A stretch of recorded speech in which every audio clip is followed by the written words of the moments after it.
Assalamualaikum warahmatullahi wabarakatuh. Perkenalkan, nama saya Dimas Wijaya Haryanto. Saya berasal dari Prodi Teknik Sipil kelas A2. Di sini saya akan menjelaskan sedikit tentang judul materi yang akan saya sampaikan, yaitu perkembangan dan kedudukan bahasa Indonesia. Pertama-tama, perkembangan bahasa Indonesia itu dimulai dari bahasa Indonesia. Nah, bahasa Indonesia ini awalnya berasal dari bahasa Melayu. Bahasa Melayu ini dipakai di negara Indonesia sebelum nama Indonesia ada, atau sudah dipakai dulunya sebelum, atau bahasa Melayu ini dipakai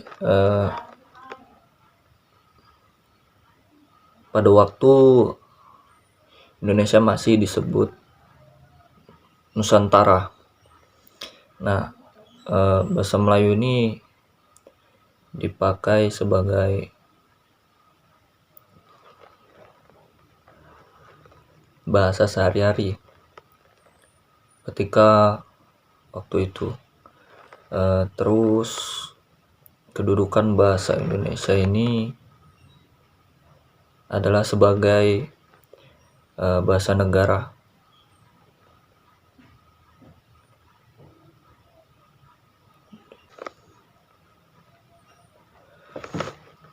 Betapa berartinya bahasa Indonesia ini bagi kehidupan berbangsa dan bernegara, kiranya tidak perlu diragukan lagi,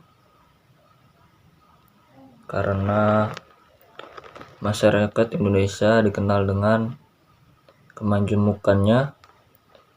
Terus dalam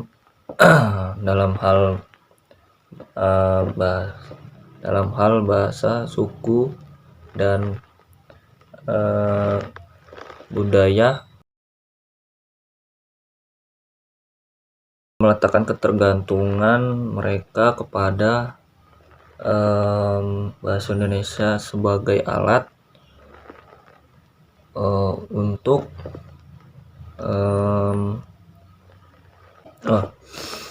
dalam hal ini, dalam hal bahasa, suku, dan budaya, meletakkan ketergantungan mereka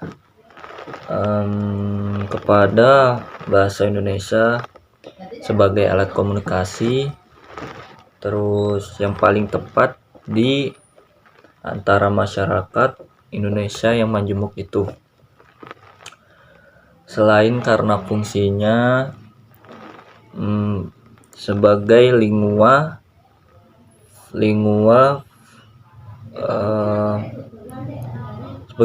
franca atau bahasa penghubung antar suku, bahasa Indonesia juga memiliki peran penting dalam mengawal perjuangan kemerdekaan bangsa Indonesia. Saat itu mulai dari tanggal 28 Oktober pada tahun 1928, seperti yang sudah saya sebutkan di awal tadi, bahasa Indonesia ini berasal dari bahasa Melayu. Nah, hal ini sejalan dengan fakta sejarah atau dari temuan peninggalan sejarah kerajaan-kerajaan terdahulu dan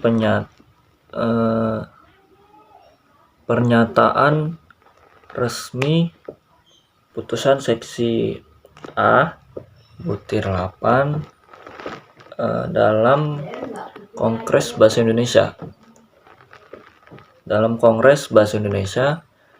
Terus kedua di Medan, yaitu berlangsung 28 Oktober sampai dengan 2 November tahun 1954 yang berbunyi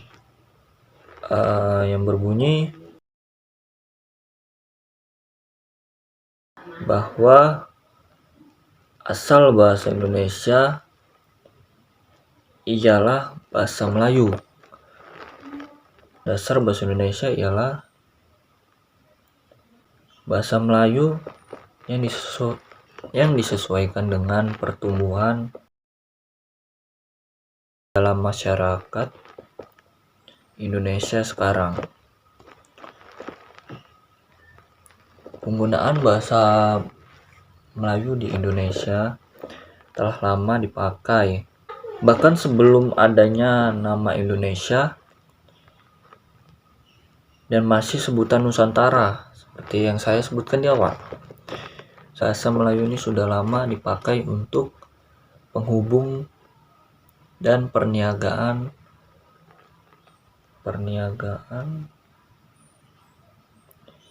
yang penyebarannya telah melewati wilayah Nusantara. Bahkan menurut K.S. Groenebuer atau dalam Mahayana, orang-orang Portugis yang hendak berniaga menekankan pentingnya pengetahuan bahasa Melayu jika ingin mencapai hasil yang baik. Dalam perniagaannya, bahasa Melayu yang disebutnya sebagai bahasa Latin dari timur. Oke, baiklah. Bahasa Melayu ini sudah lama digunakan untuk penghubung antar suku dan sebagai bahasa yang digunakan dalam perdagangan antar pedagang dari dalam Nusantara maupun dari luar Nusantara. Dan pertumbuhan bahasa Melayu pada saat ini tampak jelas dari berbagai peninggalan. Misalnya satu tulisan yang terdapat pada batu Minyetujo dari Aceh pada tahun 1380. Nah, yang kedua, prasasti kedudukan Bali yang berasal dari Palembang pada tahun 693. Nah, yang ketiga, prasasti Talangtu yang berasal dari Palembang pada tahun 684.